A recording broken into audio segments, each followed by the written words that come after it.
Welcome back into Ravens Unscripted. Time for Ravens Mailbag. Make sure to tweet us your questions using the hashtag Ravens Mailbag, and you'll see it up here, possibly on the big monitor ball. Jeff, you're our true guest here, so you get the first crack at this. Why don't the Ravens go no huddle?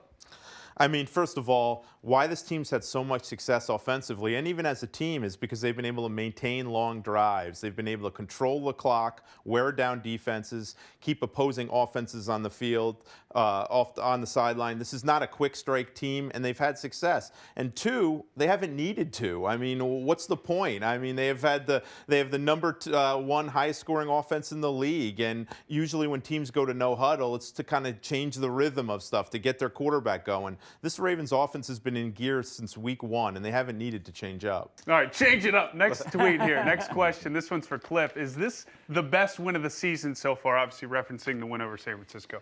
Yeah, I hate to be a killjoy, but my favorite is still the Seattle win. I think that really got the Ravens freight train rolling. If you think back to that game, the Ravens were losing 10-6 late in the first half until Marcus Peters got the pick six. And from then on, they dominated that second half of that game. And to me, that was the game that kind of convinced everyone, okay, the Ravens are good.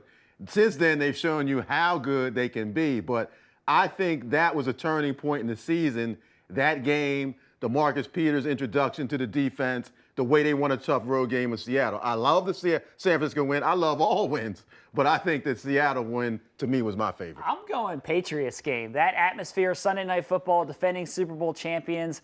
That game, for me, top of the list. You guys leave me no choice but to go to the 49ers game. Battle between two of the best teams in the league and to win it at the gun, that one stands out to me. I'm going to go week one. I mean, that was an absolute boat race. All right, last question here.